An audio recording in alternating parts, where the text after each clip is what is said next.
Les effets secondaires des vaccins Covid-19, tels que la myocardite et les caillots sanguins, provoquent une inquiétude grandissante parmi la population.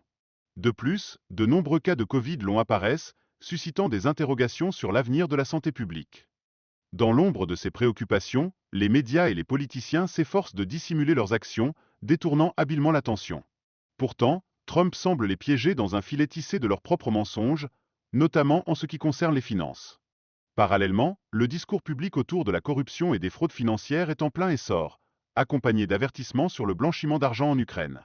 Trump et Elon, quant à eux, préparent le terrain pour des révélations qui pourraient ébranler les fondements mêmes de la politique.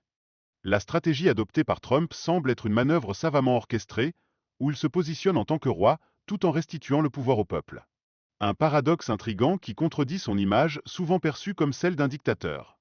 Quel jeu de manipulation se cache derrière cette façade? L'effondrement du pouvoir de l'État profond joue un rôle déterminant dans ce récit. Trump, en supprimant près de 90 ans d'influence accumulée, a radicalement métamorphosé nos agences gouvernementales. Un changement qui représente une étape marquante dans l'échiquier politique américain. Dans ce contexte de transformation, l'élimination des préjugés dans les choix de leadership émerge comme une nécessité cruciale. Garantir que les meilleures personnes soient choisies indépendamment de leur genre ou origine se traduit par une approche fondée sur le mérite et non sur des considérations superficielles. En outre, l'implication de personnalités comme le maire Adams dans la critique du gouvernement fédéral et les poursuites qu'ils engagent révèlent des tensions politiques croissantes. Ces événements illustrent de manière frappante comment la politique locale est profondément impactée par les décisions provenant de la sphère fédérale. D'un autre côté, la désignation des cartels comme organisations terroristes pourrait ouvrir la voie à l'utilisation de drones contre eux. Un rappel troublant des stratégies militaires qui ont par le passé ciblé des groupes comme Al-Qaïda et ISIS. Quelle pourrait être la prochaine étape dans cette escalade? En parallèle, le rôle des juges fédéraux et leurs liens avec les intérêts politiques soulèvent des inquiétudes quant à la corruption et à l'intégrité de notre système judiciaire.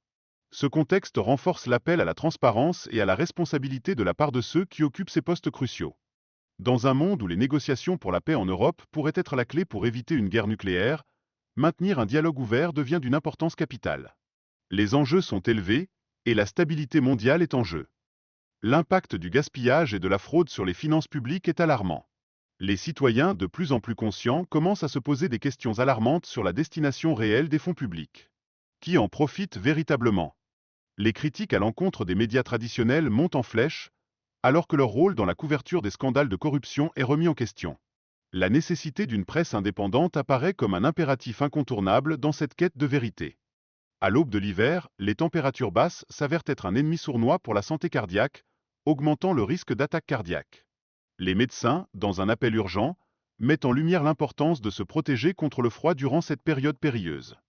Le stress des fêtes, quant à lui, s'avère jouer un rôle non négligeable dans l'augmentation des incidents cardiaques.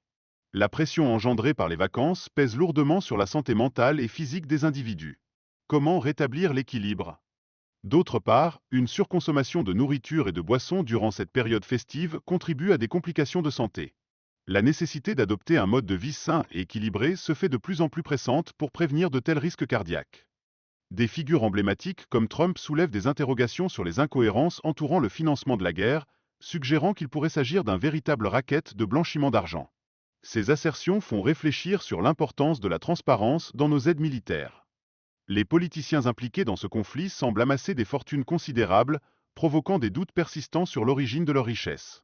Les salaires continuent d'être exorbitants, et leur niveau de richesse actuel éveille des soupçons. Que cache vraiment ce système?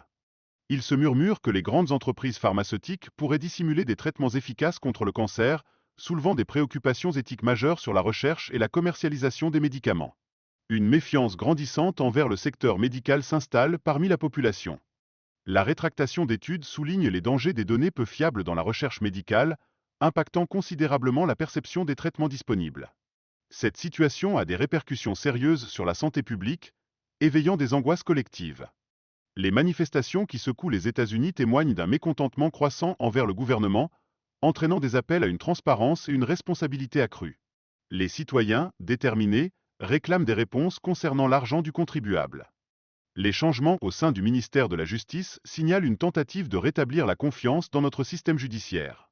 Quels impacts ces mouvements pourraient-ils avoir sur les enquêtes politiques et les affaires en cours qui touchent à notre démocratie? Dans cette dynamique, l'unité entre la Chambre et le Sénat pour faire progresser une législation significative apparaît comme essentielle pour avancer les priorités de Trump. Un soutien renforcé aux initiatives pourrait bien être la clé pour naviguer dans ces eaux tumultueuses. Les commandes exécutives signées par Trump, visant à réduire les coûts des traitements de fertilité et à imposer des exigences de transparence, manifestent son engagement à rendre l'administration plus responsable. Une démarche qui pourrait changer la donne dans le rapport de confiance entre le gouvernement et les citoyens. La nécessité de revisiter la loi de contrôle des pouvoirs de 1974 se révèle cruciale pour restaurer le pouvoir présidentiel. Cela offrirait à Trump l'opportunité de reprendre le contrôle sur la gestion des fonds publics, un enjeu qui mérite une attention particulière. Le contrôle financier, en effet, est primordial pour maintenir le pouvoir. Il est impératif que le président reprenne ce contrôle afin de prévenir le détournement de fonds par des acteurs non élus. Un appel à la vigilance s'impose. Le projet de loi sur l'autonomisation de 1974 pourrait se retrouver bientôt sur la table des négociations. Une avancée qui pourrait permettre au président de retrouver le pouvoir que les fondateurs de ce pays avaient envisagé pour un gouvernement efficace. Trump, dans une démarche audacieuse, s'engage à redonner le contrôle au peuple. Cette promesse, formulée en 2016, commence à se matérialiser avec une volonté manifeste de stopper les programmes jugés inutiles. Un changement est-il en marche ?